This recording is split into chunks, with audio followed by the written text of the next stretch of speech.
Ladies and gentlemen, boys and girls, children of all ages, this is the greatest time of the day. From the center of the universe, New York City, it's the main event you've been waiting for. It's time to go in the cage with Cyclone.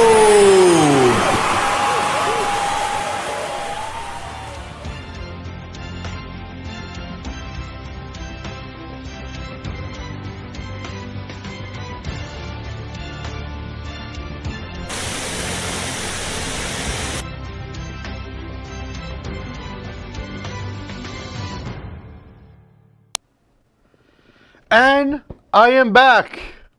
I am not sick.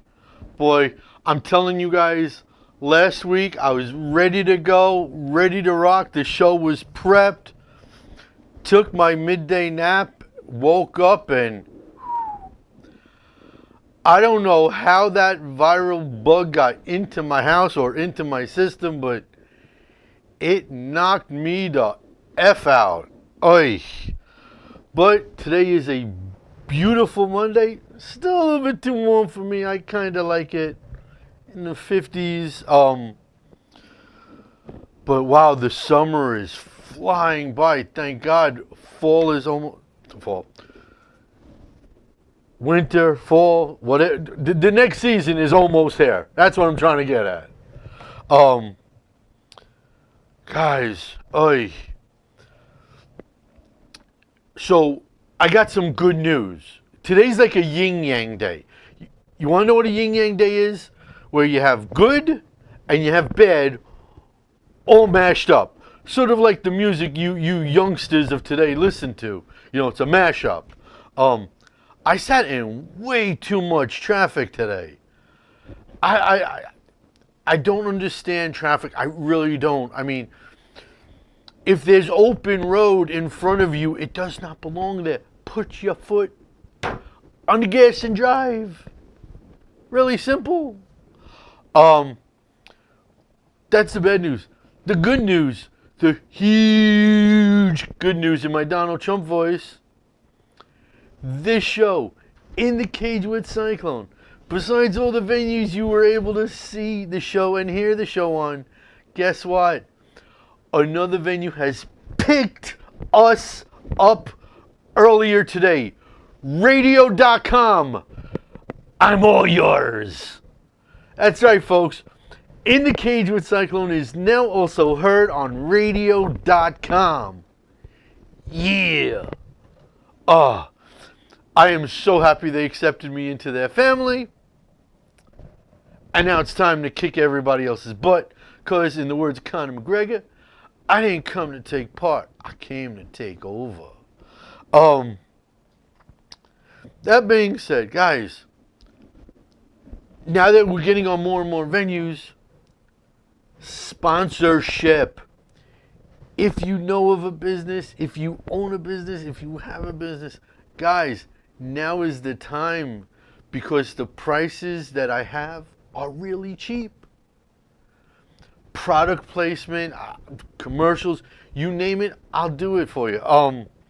So hit me up on Psyche Prods on Facebook, or better yet, even hit me up on CycloneComedy.com and let's get something together.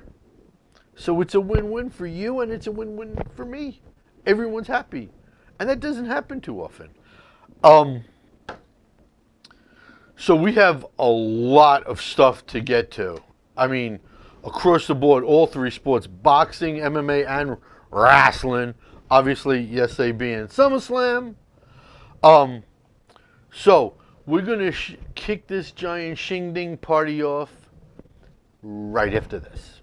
This is Frank Edgar. This is the Barbarian Tim Bosch. I'm World Series of Fighting undefeated lightweight champion Justin Gaethje. MMA legend, UFC Hall of Famer, Iceman. Check it out. If you got the guts, step in the cage with Cyclone. All right, so let's start in the sweet science, all right? because it'll just be easier that way today. Things are reaching boiling point status. Things have gotten to a head, and much like when things get to a head, you pop it like a pimple. All starts off later this month. You know, obviously Lomachenko is getting back into the ring, but after that, September 13th, Madison Square Garden, will be at the Hulu Theater at the Garden. On the Devin Haney undercard, a monstrous fight in women's boxing. My girlfriend, my wife, she just don't know it yet, Heather Hardy, taking on a good friend of hers, Amanda Serrano. Now look, we all know Serrano is 1A, 1B. You put her in the top 3 as far as female fighters, besides Clarissa Shields, Cecilia Brækhus. That's the top 3 right there. It's a huge fight for Heather. Heather's toying between Bellator and boxing and Bellator. Look, if Heather can beat Amanda Serrano, it's going to be huge for her. And she might start leaning a little bit back more towards boxing than MMA, since she's, no matter how much I like Heather, she is a mediocre, mid-range 500 fighter at best. It just doesn't seem to all be coming together for her. That being said, Serrano brings a lot of problems for Heather. She loves to come forward. She has power in both hands. She hits the body really well. Like I said, if she can crack that top 3, you figure at her age, this might be one last run for her in boxing. Don't know. But that's the way I'm picturing it. Also moving forward after that, in November 7th to be exact, in Tokyo, Japan, a barn burner of a fight. Okay, everybody loves the heavyweights. Heavyweights in boxing brings the magic. But if you want to look at an evenly matched fight, a fight that is going to light up the highlight reels, we are talking Naoya Inoue against Nonito Donaire. It's for Nonito's WBA Super Bantamweight Championship. And look, here's the deal. One of, if not the most underrated boxers on this planet. I don't care what division, what company, I don't give a toot. One of the most underrated is Inoue.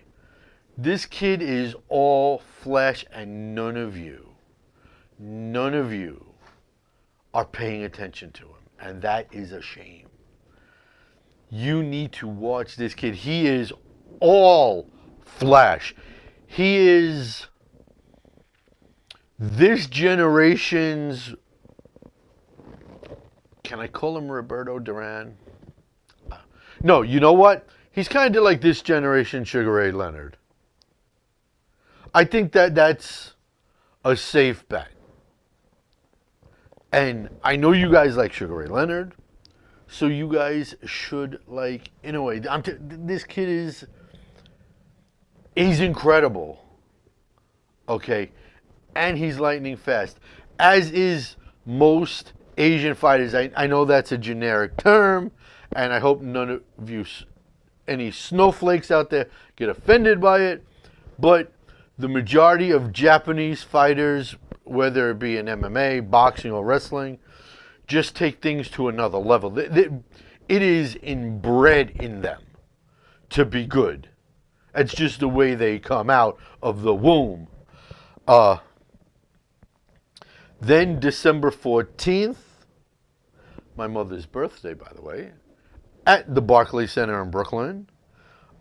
Julian Williams against Jarrett Hurd 2, the rematch.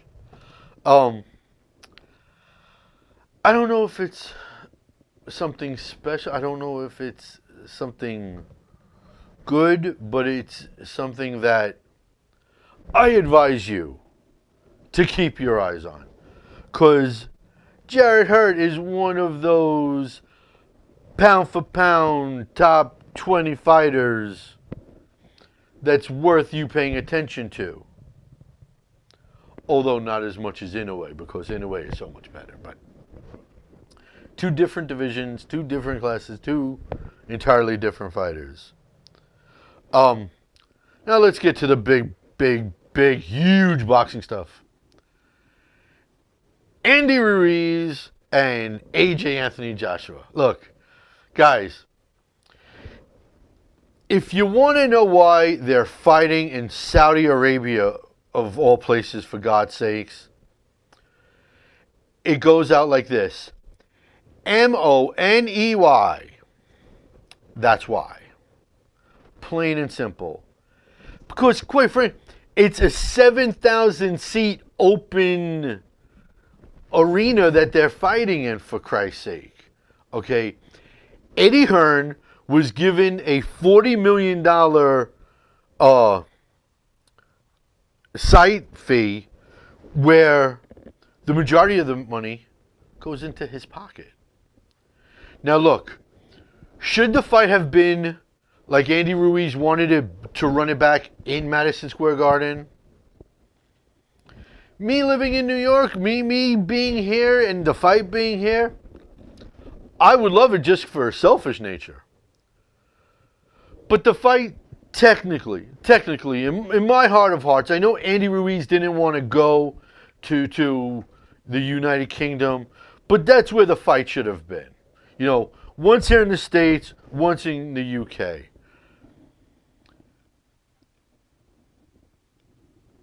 Matchroom Boxing and Eddie Hearn want to make AJ a household name in the US.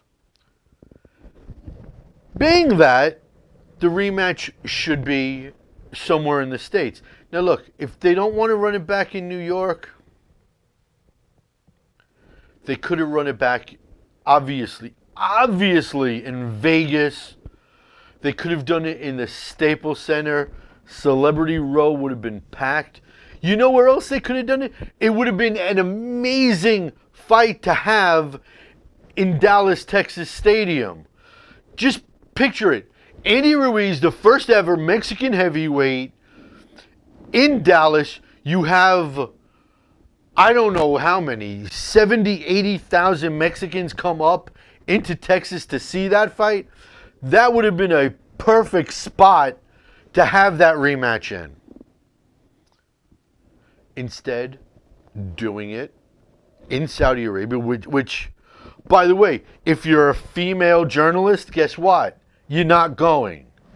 And I'm not going to get into the social issues in Saudi Arabia. You know, just because there's money to be made there, I'm of the opinion that it doesn't need to be made. I don't think we should be taking our product there, quite frankly, until they change their policies. And I'm not going to get too much deeper into it because I don't want to turn this into a political show. But you have to understand, having it in Saudi Arabia on December 7th, a date, by the way, which will live in infamy, makes no sense because the time difference is going to kill the goddamn fight. What do I mean by that?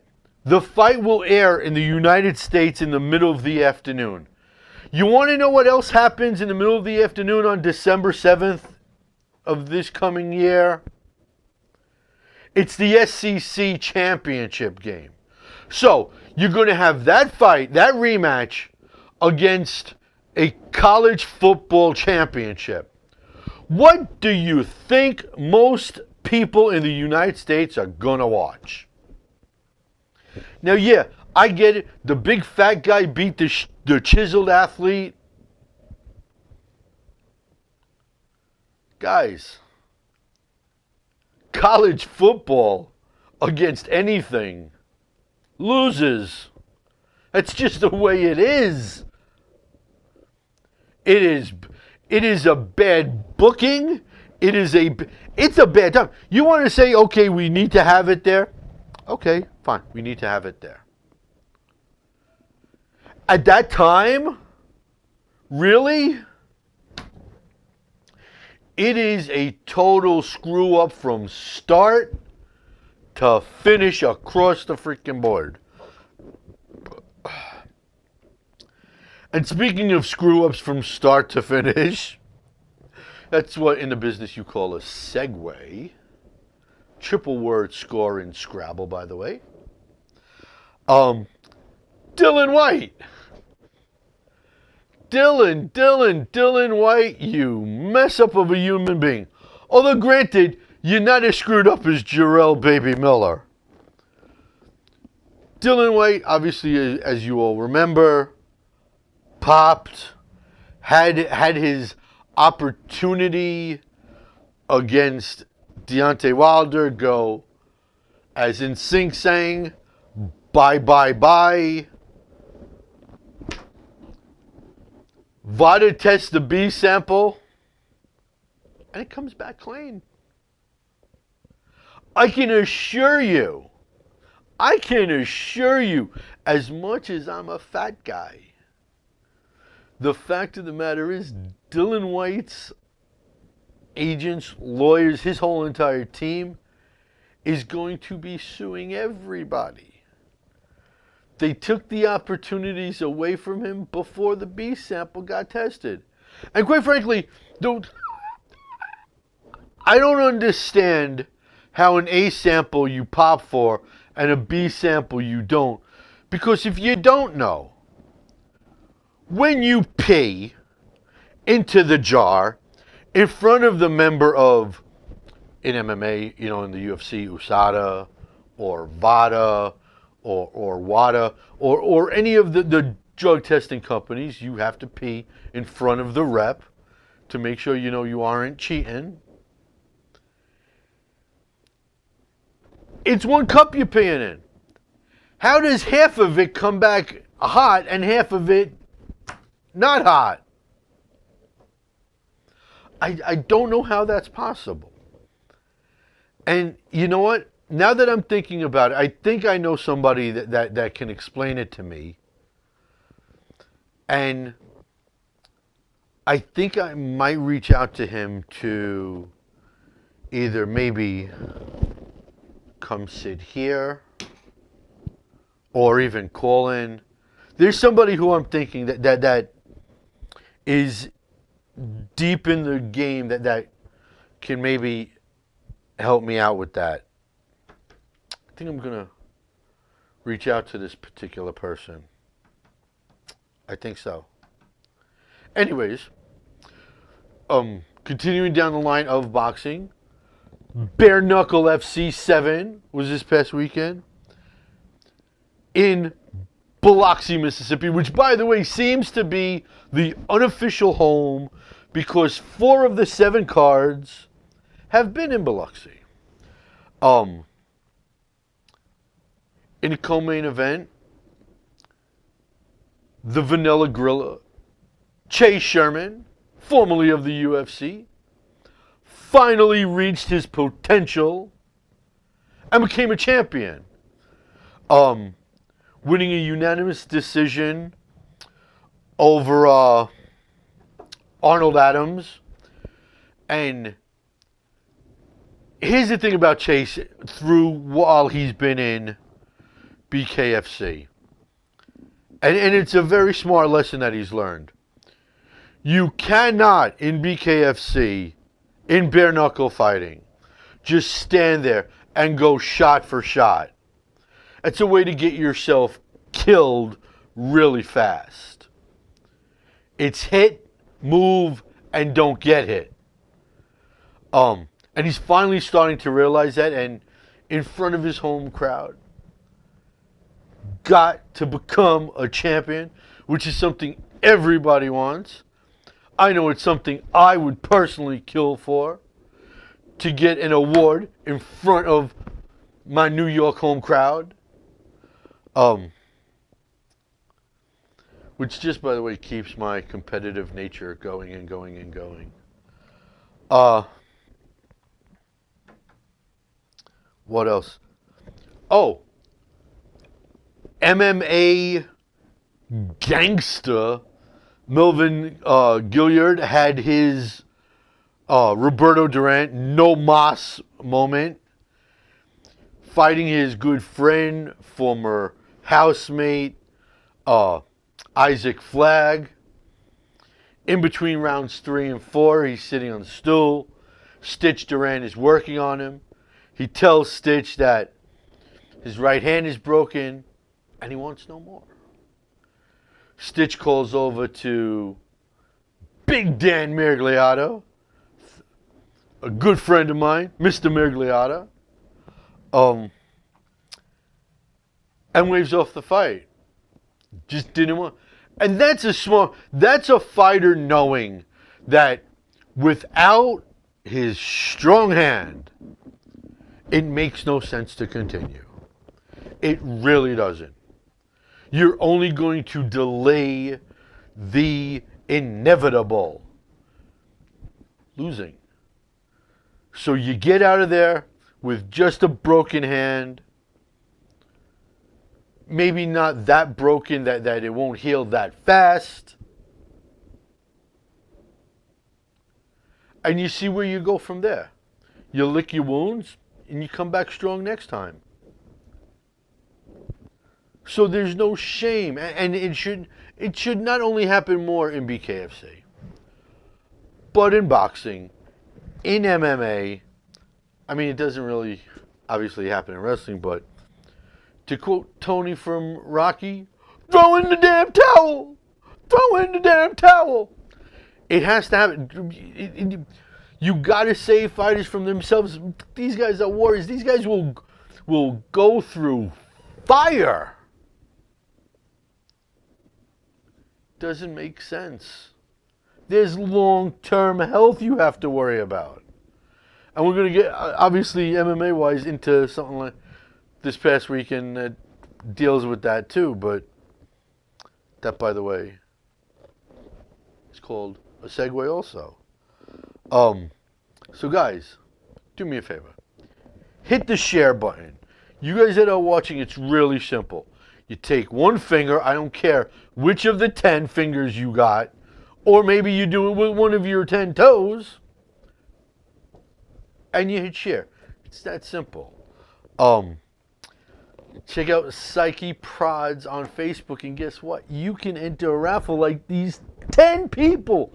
10 people entered the raffle this week. That's freaking awesome. That's amazing. I want that to happen every week. I want more than 10 people to enter. So check out Psyche Prods on Facebook. Guys, check out effectiveaggression.com. It's really, really important. And, guys, we're going to get into the MMA conversation right after this. Hi, I'm Jim Miller. This is Dan Miragliata. I'm Derek Brunson. I'm Nick the Carney Lentz, and you're locked into the cage with Cyclone. Alrighty, guys. Topping it all off as far as I'm concerned. It is a good thing. I know some of you guys don't like it. Some of you guys are confused by it. But Aspen Ladd has had the CSAC, the California State Athletic Commission, has suspended Aspen Ladd's license. She cannot fight at bantamweight because of her weight issues. That is a good thing. No, you know what? Correction. That's a great thing. It's about time commissions put their foot down and say, guess what? If you're having issues, no, you're not getting licensed. And I know she's scheduled to fight in Boston. And quite frankly, I hope the Boston Commission sticks with the California's decision and puts the screws to her. Excuse me. That was so unprofessional. And really keeps an eye on her and makes sure she stays in check. Quite frankly, what I think Aspen Ladd should do, and I think a lot of fighters, not just Aspen Ladd, should do this, is go away. Get away from the UFC for 6 to 10 months. Get your body into the condition it needs to be one class up. It's a smart thing. Jesus, it helps your brain. It helps your body. It helps you live possibly a longer life without being a freaking vegetable. How about that? How about that? Catch me outside. You know, geez. I would like to see her go up to featherweight. Okay, especially now that Cyborg's not around. Here's the deal. You have Megan Anderson. You have Felicia Spencer. Sometimes you have Holly Holm. Sometimes you have Amanda Nunes. And now you have Aspen Ladd. You build the division up. And then you plug girls from Invicta. You plug girls from other organizations. You get some of your own, please God Almighty. And you build a division. It's that simple. I don't know why the powers that be in the UFC, and I'm not going to say it's just Dana, because it's not just Dana White, all right? I don't understand why they don't build a division properly. And speaking of bantamweights, on the guy side, I don't understand. Look, Frankie Edgar, I like the guy. The guy's a huge, monstrous future Hall of Famer. I get that he wants a title. I get that he wants that second championship, you know, to go with his lightweight championship. I get that. Going down is not a smart move. Especially at the age of 37. Jesus, you know, there's a much easier path for him. And that's, you go to Dana, you go to the powers that be, and you say, guys, look, I've had a great run here. I love you guys. You took me as far as you can, but it's time for me to go. Buy out the rest of his contract, and you go to the PFL. And before you guys left, before you guys say, Cyclone, what are you, freaking nuts? What are you smoking? Let me explain this to you. Frankie in the PFL automatically brings some respectability, some oomph to the organization. And it gives him a good pathway to get a 145 title. And not only with that title, $1 million. That's by far the easiest and the smartest thing Frankie Edgar should have done. Now look, he's somebody that doesn't want to fight teammates, and I can respect that. But here's the deal. At 145, he has Zabit. At 135, he has Marlon Moraes. So either way, he's going to have to fight a goddamn teammate. Although, now if you bring up the PFL and you say, Cyclone, wait a minute, Cyclone. You just said he doesn't like fighting teammates. There's a 145 teammate of his in the PFL. Lance Palmer. Palmer's not in Vegas anymore. Palmer's at Catone's. He's a teammate of Frankie's. Would he fight him? I don't know. But it would be a lot smarter if Frankie stayed at 145. If for no other reason, he's 7 years old. The older you get, the worse it is. I'm going to talk really fast about the card this past weekend. Look, Vicente Luque obviously rearranging, putting Mike Perry's nose in the back of his head.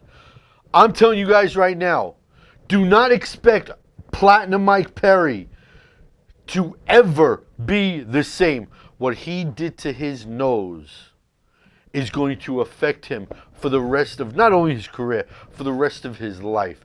And yes, I get it. It's not the same as Thiago Santos' injury. He'll come back. I mean, he's on a 6-month suspension right now, Mike Perry. I get it.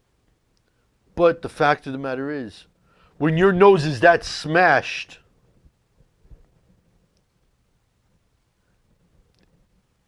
it's going to affect you. It can't not affect you. Okay. A huge loss for Tisha Torres. Tisha Torres, I'm telling you, will fall out top 10, probably even the top 12. Big loss for Tisha Torres. Obviously, Valentina Shevchenko, look, a champ does what they have to do to win. I don't understand why Liz Caramoose didn't apply the pressure that she has to people in the past. I don't understand her game plan. Whatever it was, it didn't show up and it didn't work and it didn't translate. But that's the way it is. Speaking of things not translating, Vincent J. McMahon.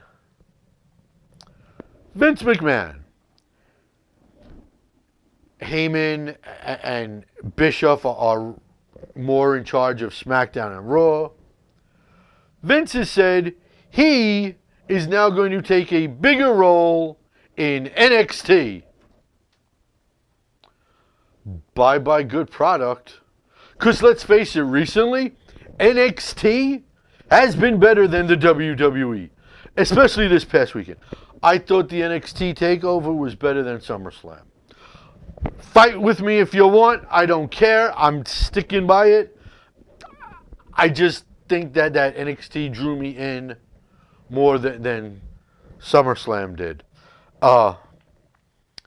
And speaking of NXT, he is setting up for a Wednesday night war with AEW, counter-programming, with NXT going live on FS1 against AEW and TNT. Now, here's the deal. The majority of you don't know this, and I'm going to break some news to you. Because I know this personally, because it involves me. Vince McMahon is affecting me personally, and I'm offended by it. Here's the situation, as my Grammy used to say. Vince McMahon is looking to buy Fight.tv.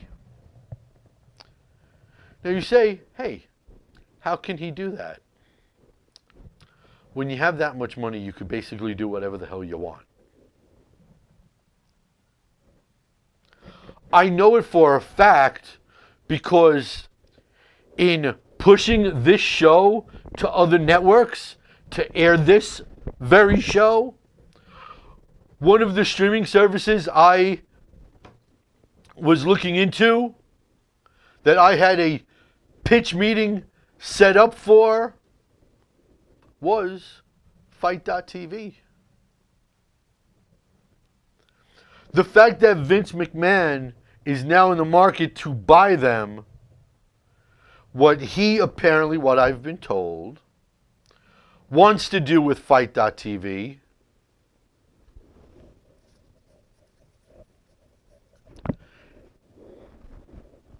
is crumble it up.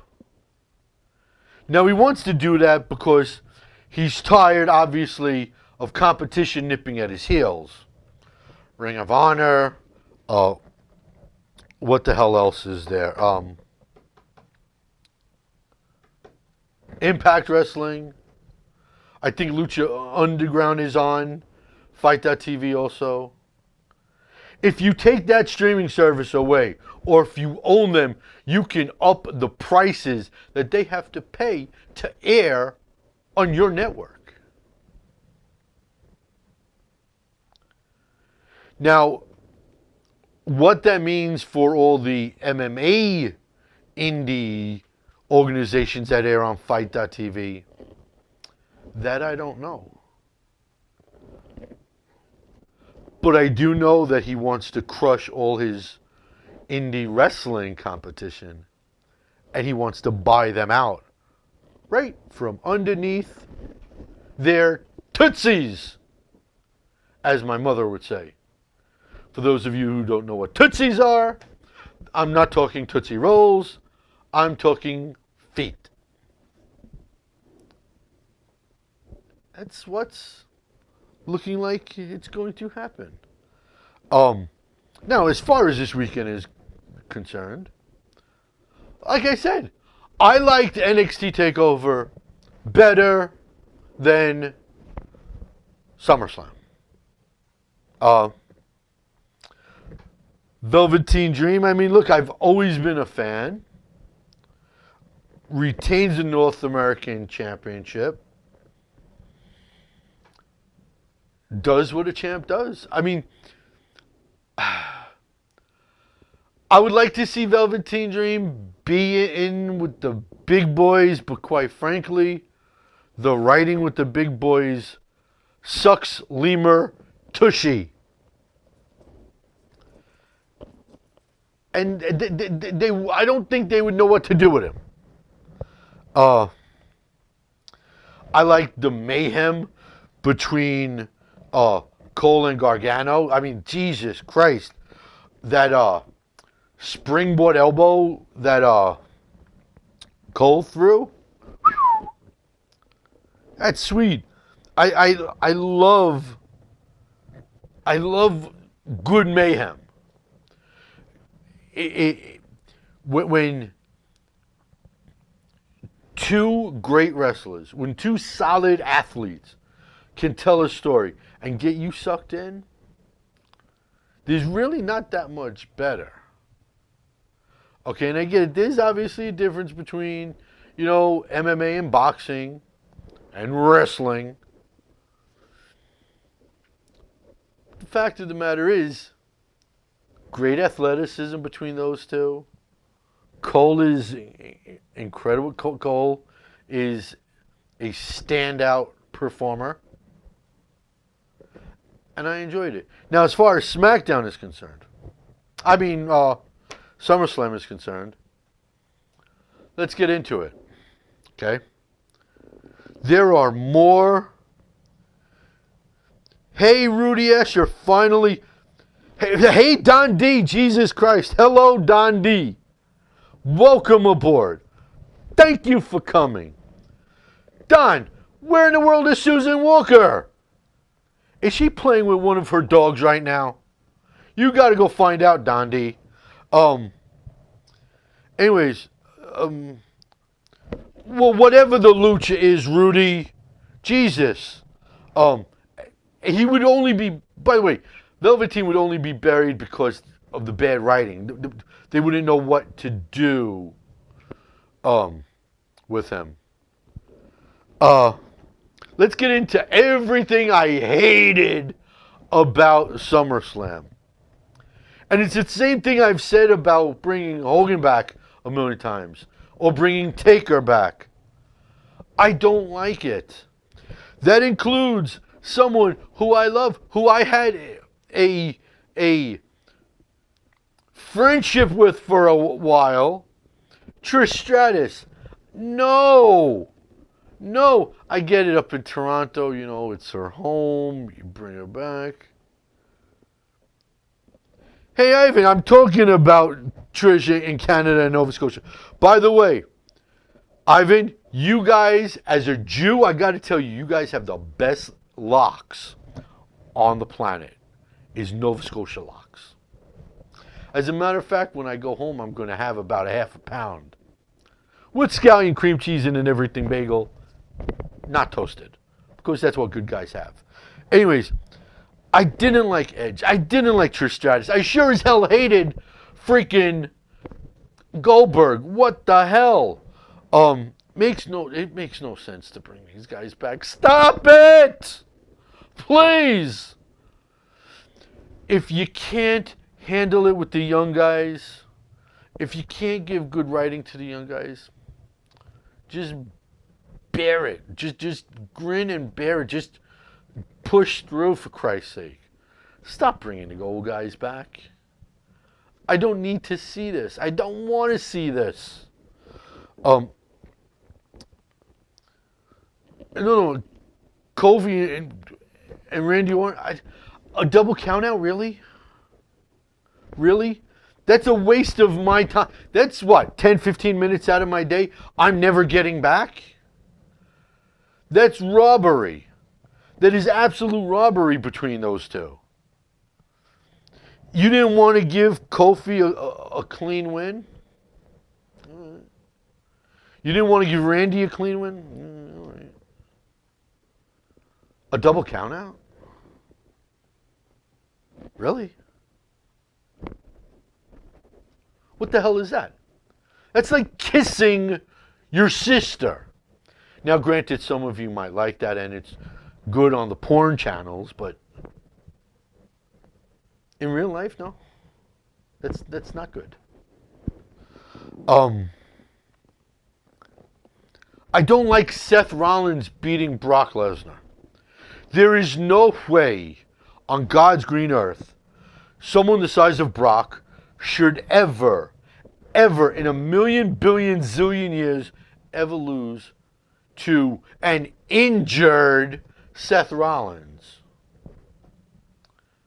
I don't get it.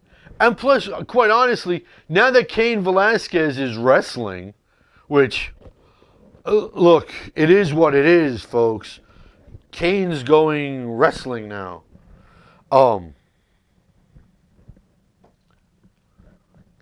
Kane, Brock 2 in wrestling? Now, I don't know if Brock would allow himself to lose to Kane. I definitely know he wouldn't allow himself to get punched in the face for real. But Brock should never lose. And as much as I hate Brock Lesnar, he should never lose to Seth Rollins. Brock Lesnar needs to just tear through everybody always. Period. End of sentence. I don't, you know what? I think I'm the only person in America, and Rudy Asher, if you're still watching, I'm sure you're going to chime in. I think the Bray Wyatt, the Fiend gimmick is absolutely retarded. And yes, I said it's retarded. I don't get it. What the hell? It has no meaning. It makes no sense. Explain it to me, Rudy Asher. And I mean explain it to me now, not when I see you to give you your prizes that I owe you. If you ever answer your phone, by the way. I think Ember Moon, I just pooped all over the WWE, all over SummerSlam. You want my one highlight? Ember Moon. Ember Moon raised her level, raised her status in the spotlight, in game time. She showed up, and she kicked Bernard, you should always agree with me because I'm always right. Anyways, Ember showed up. She is. No, it was not good, Rudy. It was horrible.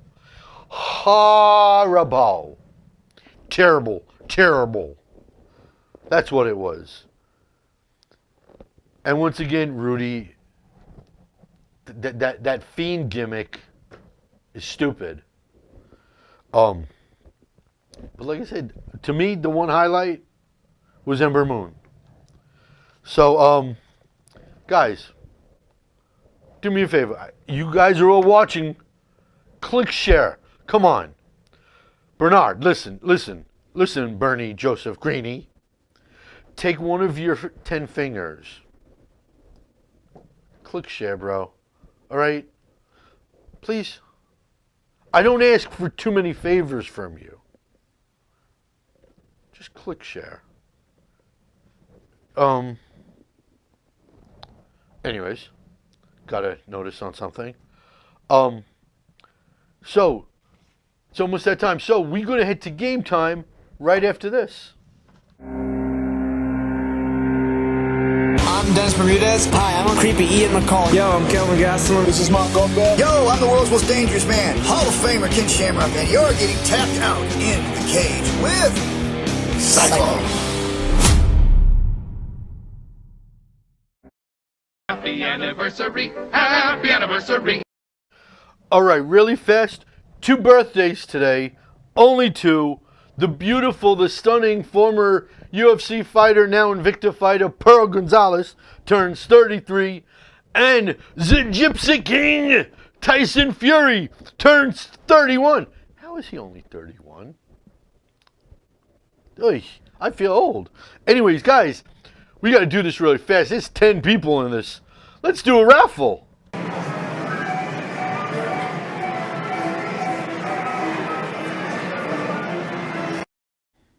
Alrighty, ladies and gentlemen, question number 1 comes from Rudy Asher. And by the way, no, the entrance was not great. It sucked. What SummerSlam match do you think was the match of the night? Well, I already told you. I like the Ember Moon match the best. There's your answer. Question number 2 comes from John Lynn. Should fighters not be allowed to compete with trace levels of banned substances, aka John Jones, Sugar on O'Malley? Technically, it's still in their system. No, I'm someone. If you have anything, no fighting, no ranked, no gold, no pound for pound, no nothing. That's how I feel. Number 3, Jason Hatcher, who, by the way, won the Conor McGregor 27/40 poster. When is the UFC going to make fighters fight in weight classes they're natural to? Never. Never, ever going to do that. They're always going to let the fighters choose. And the fighters, by themselves, are always going to choose wrong, because that's what fighters do. Fighters don't think. Fighters fight. Question number 4 comes from Storm Estes.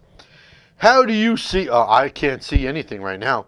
How do you see the Colby Usman fight playing out? Wow, I think it's too early to tell. The two of them are mirror images of each other, except Usman has more power. Usman has more paths to victory, if you will. Right now, I'd give a very slight edge to Usman, but that could change. Probably will change.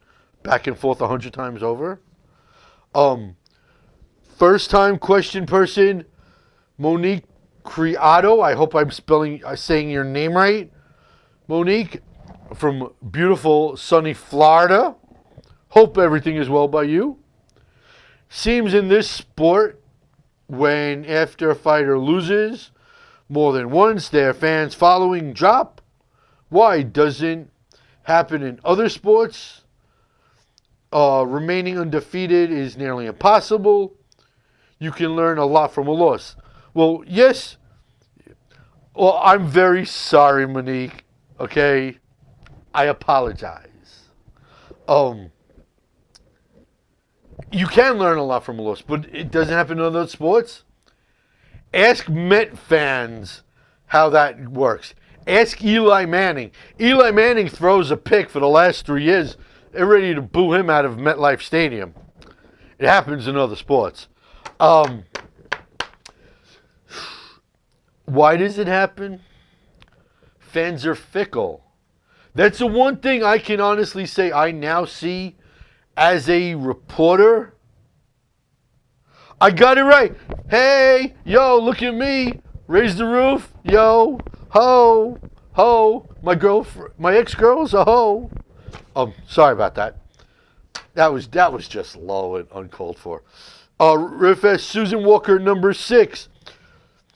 Should Masvidal fight Leon and not wait for a title shot? No, Masvidal should fight whoever is next for him. Number 7, Brandon May. Should there be a trilogy between Nunes and Shevchenko? No, not after this last fight with Shevchenko. Number 8, I got to fly through these. We're running out of time. Kenny Hodgkins, number 8. Do you think Ngannou gets the winner of Stipe? Yes, he has to. That's the next fight. Question number 9, Don D. Cross promotions, I want them. What are your opinions? Well, everyone who knows me knows I've been singing the praises of cross promotions for years and years and years. I love cross promotion. Everybody should be cross promoting. And question number 10 comes from Bernard Joseph Green. Whoever wins between Stipe and DC, do you think either way Volkov will get the next title fight? No. Next title shot has to be Francis Ngannou.